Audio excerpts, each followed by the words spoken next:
Good morning children. ఈరోజు గసాభా గరిష్ట సామాన్య భాజకం, దీన్నే గసాక గరిష్ట సామాన్య కారణాంకం, ఇంగ్లీష్లో హెచ్సిఎఫ్ హైయెస్ట్ కామన్ ఫ్యాక్టర్, ఇంకా జీసీడీ అని కూడా అంటారు, గ్రేటెస్ట్ కామన్ డివైజర్. దీనికి సంబంధించి ఒక లెక్కను చేద్దాం. 318, 258, 138 సంఖ్యలను భాగించినప్పుడు ప్రతి చోట శేషం 3 వచ్చేటట్లు భాగించే పెద్ద సంఖ్యను కనుగొనండి అని అన్నాడు.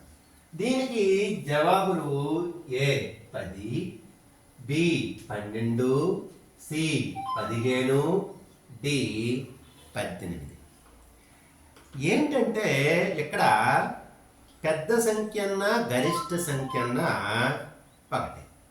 ఈ 318ని ఒక గరిష్ట సంఖ్యచే భాగించినప్పుడు శేషం 3 వస్తుందట. ఈ 258ని అదే గరిష్ట సంఖ్యచే భాగించినప్పుడు కూడా శేషం 3 వస్తుందట. 138ని అదే గరిష్ట సంఖ్యచే భాగించినప్పుడు శేషం 3 వస్తుందట. మరి ఈ విధంగా 3 సంఖ్యలను ఏ గరిష్ట సంఖ్యచే భాగించినప్పుడు శేషం వస్తుంది, ఆ గరిష్ట సంఖ్య ఏది అని అడిగారు. ఇప్పుడు మనం ఏం చేస్తామంటే ఈ 3 సంఖ్యల నుంచి మొదటగా ఎంతైతే శేషం మిగిలిపోతుందో ఆ శేషాన్ని మనం తీసివేస్తాం. సో 318 నుంచి 3 తీస్తే 315, 258 నుంచి 3 తీస్తే 255, 138 నుంచి 3 తీస్తే 135. ఈ సంఖ్యలు వరుసగా 315, 255, 135. ఇక్కడ మనకి ఈ 3 సంఖ్యలు వచ్చాయి. ఈ 3 సంఖ్యలను ఏ గరిష్ట సంఖ్య నిశ్శేషంగా భాగిస్తుందో కనుక్కోవాలి. ఎందుకంటే ఆల్రెడీ మనం శేషం తీసాం కాబట్టి ఈ 3టిని ఏ గరిష్ట సంఖ్య నిశ్శేషంగా భావిస్తుందో కనుక్కుంటే మనకి తెలిసిపోతుంది. మొదటగా ఈ 2 సంఖ్యల యొక్క గసాబా కనుక్కుంటాం. కనుక్కునేటప్పుడు ఏం చేయాలంటే ఇందులో పెద్ద సంఖ్యని మొదటగా ఈ విధంగా వేసుకుంటాం, తర్వాత రెండవ సంఖ్యని ఈ విధంగా వేసుకుంటాం.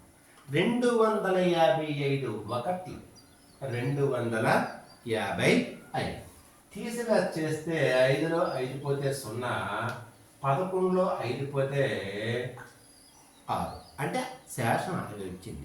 ఇప్పుడు ఈ శేషం 60 చేత ఈ భాజకాన్ని మనం భాగాహారం అనేది చెయ్యాలి.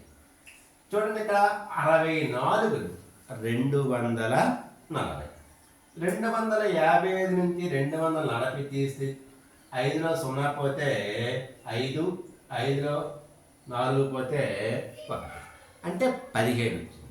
ఈ శేషం 15 చేత ఈ భాజకాన్ని మనం భాగాహారం చేయాలి. చూడండి, 17 4 60, శేషం 0.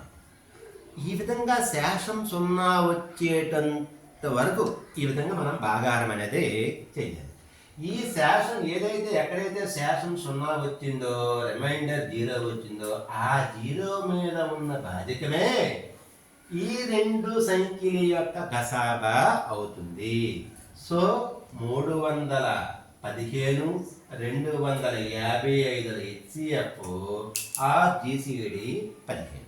ఓకేనండి, 2 సంఖ్యల యొక్క గసాబా మనకి తెలిసిపోయింది. ఇప్పుడు ఈ వచ్చిన గసాబాకి ఈ మిగిలిపోయిన సంఖ్యకు గసాబా కట్టాలన్నమాట.